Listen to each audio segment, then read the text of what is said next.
जय श्री कृष्णा। मैं प्रियांशी। आज हम 84 वैष्णवों की वार्ता से छठी वार्ता का प्रथम प्रसंग डिस्कस करेंगे, जो कि पार्वती जी के बारे में है।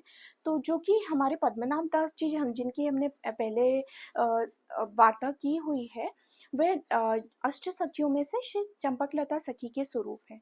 उनकी सखी है सुचरित्रा जी, जो कि श्री पुरुषोत्तम दास जी हुए, और उनकी सखी है रूप विलासिनी जी, जो कि पार्वती जी हैं। पार्वती जी एक राजसी भक्ता हैं और इन्हें अपने रूप का बड़ा ही गर्व है।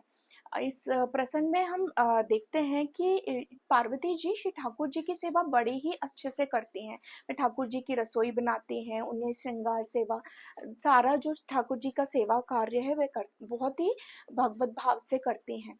और पार्वती जी ये भी जानती हैं कि वे पुरुषोत्तम दास जी की सखी हैं और पुरुषोत्तम दास जी को वे भली भांति जानती हैं।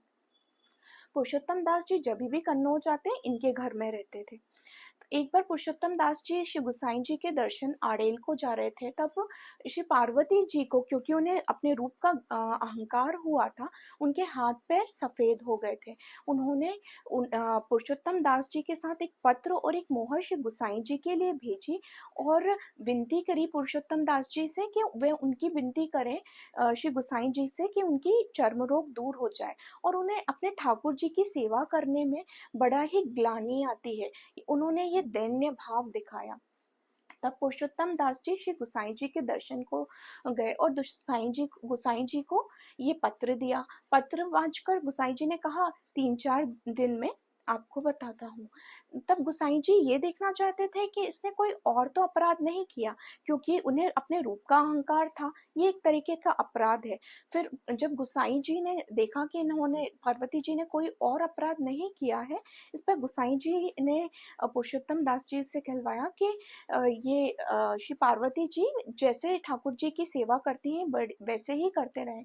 ठाकुर जी की सेवा में कोई ग्लानि ना करें और थोड़े ही दिन में उनका ये रोग दूर हो जाएगा। तो 1 महीने और 4 या 3-4 दिन बाद ही उनका ये रोग दूर हो गया।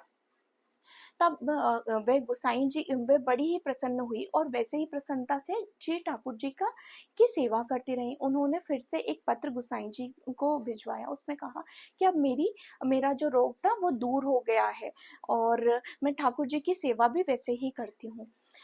ये प्रसंग से हमें ये शिक्षा मिलती है कि पार्वती जी जानती थी कि उनसे गलती हुई है। जीव अगर गलती करता है और उसे मानता है, ये एक बहुत अच्छी बात है और उसे सुधारता है।